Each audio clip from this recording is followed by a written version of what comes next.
Ready? This is an AE5000 two-dimensional slicer, 50305 serial number. It's been completely gone through. Belt drive, motors and gearboxes, both the upper and lower conveyor. Conveyor here. A stainless steel upgrade on the spiral knife motor and the gearbox. It's a sanitary upgrade as well. It's got a good control system, touch screen control, which I'll show you in a bit. I converted the gang knife to 5 horsepower, so it's got the new 5 horsepower drive, 20 amp circuit breaker, all wired in, ready to go. Works with the safeties just fine.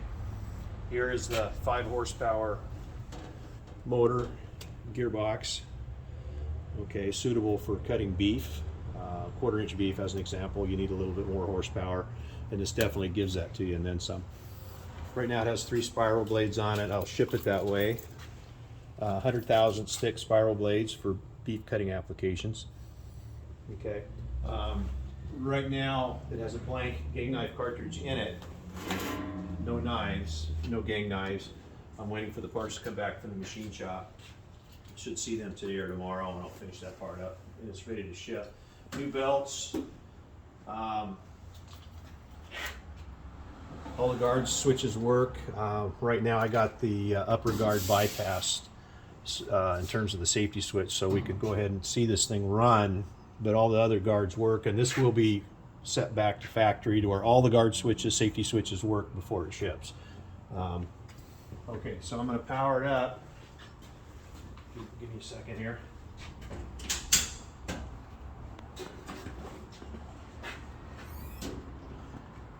It's a 480 volt 3-phase machine. Oh, I still got a guard open. See, the screen tells you which guard is open, which is handy. If the guard sensor fails, you know which one it is. You don't have to guess at it. Initializing it, what that does is checks all the circuits, safety circuits, make sure everything is as it should be in terms of the safety circuits. I'm going to put it in auto mode. Right now I got it set for 2 knives just to slow the spiral knives down. I'm going to set it for 3, 2 centimeter slice, 50.9 RPM on the gang knife, which is not in there.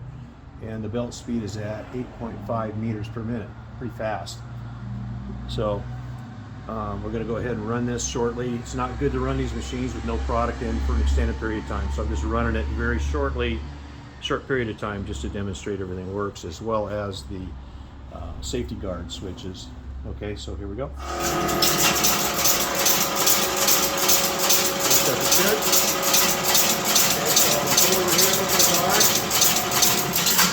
Open the back guard and the machine stops, shows you which guard's open. Yep. Okay. So what I'm going to do, I don't want to run the spirals. I'm going to set this to manual mode and take the spirals out of the equation. So spiral knives, we'll just leave that off. So we'll go gang knife, conveyor, start it. Now it's running just the gang knife and the belt. So for demonstration purposes, I'm showing you this just so the guards, back guard works, the gang knife motor cover guard works. Set it, start it again. Got to go through this process every time. Back to manual mode, where we were. Start the machine. Lower knife guard.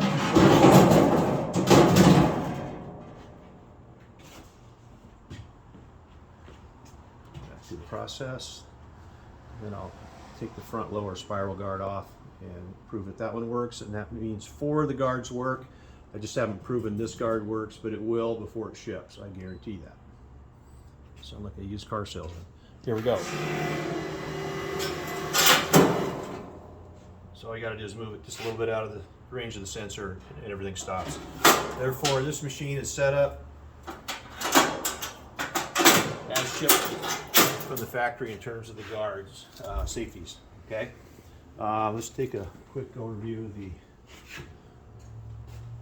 screen, touch screen, HMI. So in auto mode, you have, I believe, 10 different settings for your recipes. You can set 10 different sizes in terms of what you cut, what you produce in your plant. You can name it and save it.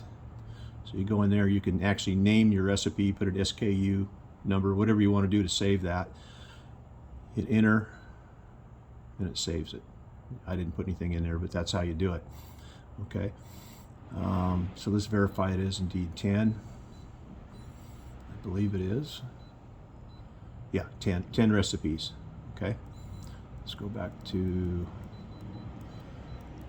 say, 1 or 2. 2 knives, 99. Let's go to 2. There we go. All right. That's in auto mode. Okay. What it does, if you change, as an example, the cut size setting in here, the belt speed up and slow down, the knives speed up and slow down to achieve that cut. It's automatic. Okay. If you go to manual mode, you just enter whatever's in there in terms of RPM on the gang knife, which really doesn't affect your cut size. It's just, in all intents and purposes, does not affect your cut size. On the spiral knife, your RPM does, and your conveyor does. The relationship between your spiral knives and your belt determines your cut size. The gang knife is a mechanical build. If you build it with 1/2-inch spacers, that's what you get. Build it with 1/4-inch spacers, that's what you get. But there is cases in raw beef, as an example, where you have to watch your gang knife speed, or you'll end up with some variances in cuts. That's something I'll explain when I come install the machine, explain how that works. I've not run into it too often, but it does happen. You need to be aware of it. Okay, so home, go back home. There's your start screen. You also have a motors page. And this is your current settings on your frequencies in auto mode. When you hit the start button, it'll show you your actual run frequency coming from your inverters to your motors. It'll show you your voltage, AC voltage, and your amp draw, which is useful if you're having a problem with a motor. You can go in here and see if it's drawing too many amps. You can determine which motor is giving you the issues. It's a great troubleshooting page here in that respect. You also have an alarms page. No alarms come up, but if an inverter goes out or something comes up, it'll guide you to what the problem is. Okay, and you can also reset the alarm if there is an alarm. I don't know what I just did. No, it's initializing network. It's hung up. That's not supposed to happen. Let's see what happens here. Yeah, it goes back. All good. Didn't know it did that. Now I learned something. Next, there's a restricted area. I don't know the code to get in there at this point, but I'm going to try to figure it out. But generally speaking, you never go into this area unless you know what you're doing. If you change some settings in there, it'll really mess the machine controls up. My suggestion is, if it runs, don't go in here and mess around. This is usually for the factory technicians to look at if there's a problem with the controls. So let's get back out of here. Right there. There's your X. Okay, that's about it. It's just about ready to ship with the gang knife. We're going to take it back to the shop and get it crated. Thanks for watching.